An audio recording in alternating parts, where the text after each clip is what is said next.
Kantor berita Tasnim Teheran mengguncang media global dengan klaim yang belum diverifikasi bahwa Perdana Menteri Israel Benyamin Netanyahu tewas atau terluka parah dalam serangan balasan baru-baru ini.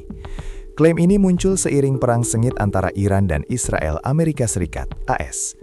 Ketidakhadiran Netanyahu di depan publik selama 4 hari, pembatalan pesan video, dan pembatalan kunjungan utusan tingkat tinggi AS yang tidak dijelaskan telah meningkatkan spekulasi, dengan para pejabat Israel tetap bungkam. Satu laporan mengejutkan dari kantor berita Tasnim semi-resmi Iran telah memicu badai spekulasi tentang nasib Perdana Menteri Israel Benyamin Netanyahu, yang mengklaim bahwa ia mungkin telah tewas atau terluka parah dalam serangan balasan baru-baru ini.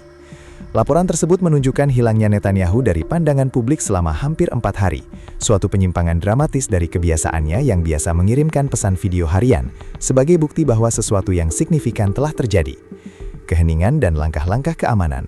Sumber yang dikutip media Iran mencatat semua pernyataan yang dikaitkan dengan Netanyahu sejak menghilang hanya dikeluarkan dalam bentuk tertulis, tanpa disertai konfirmasi video atau foto. Area di sekitar kediaman Perdana Menteri dilaporkan telah ditempatkan di bawah langkah-langkah keamanan luar biasa, meskipun belum ada penjelasan resmi yang diberikan.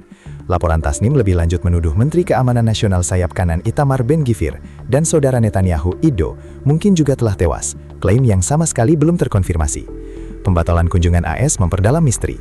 Menambah intrik, utusan AS Steve Witkoff dan Jared Kushner tiba-tiba membatalkan kunjungan yang direncanakan ke Israel yang dijadwalkan pada hari Selasa. Perjalanan itu dimaksudkan untuk pembicaraan tingkat tinggi tentang perang yang sedang berlangsung dengan Iran, yang kini telah menewaskan lebih dari 1.200 orang, termasuk pemimpin tertinggi Ayatollah Ali Khamenei.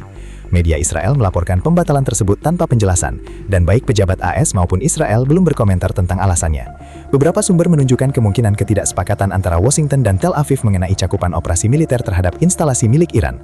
Keheningan resmi memicu spekulasi. Yang paling mencolok adalah tidak adanya penolakan sama sekali dari otoritas Israel atau kantor Netanyahu mengenai klaim Iran.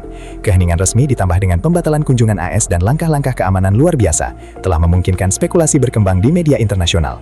Konflik yang dimulai pada 28 Februari dengan serangan gabungan AS Israel kini telah meluas hingga mencakup keterlibatan Hizbullah di perbatasan utara Israel dan ketegangan terkait Houthi di Yaman, dengan total korban jiwa melebihi 2.000 dan ratusan ribu orang mengungsi.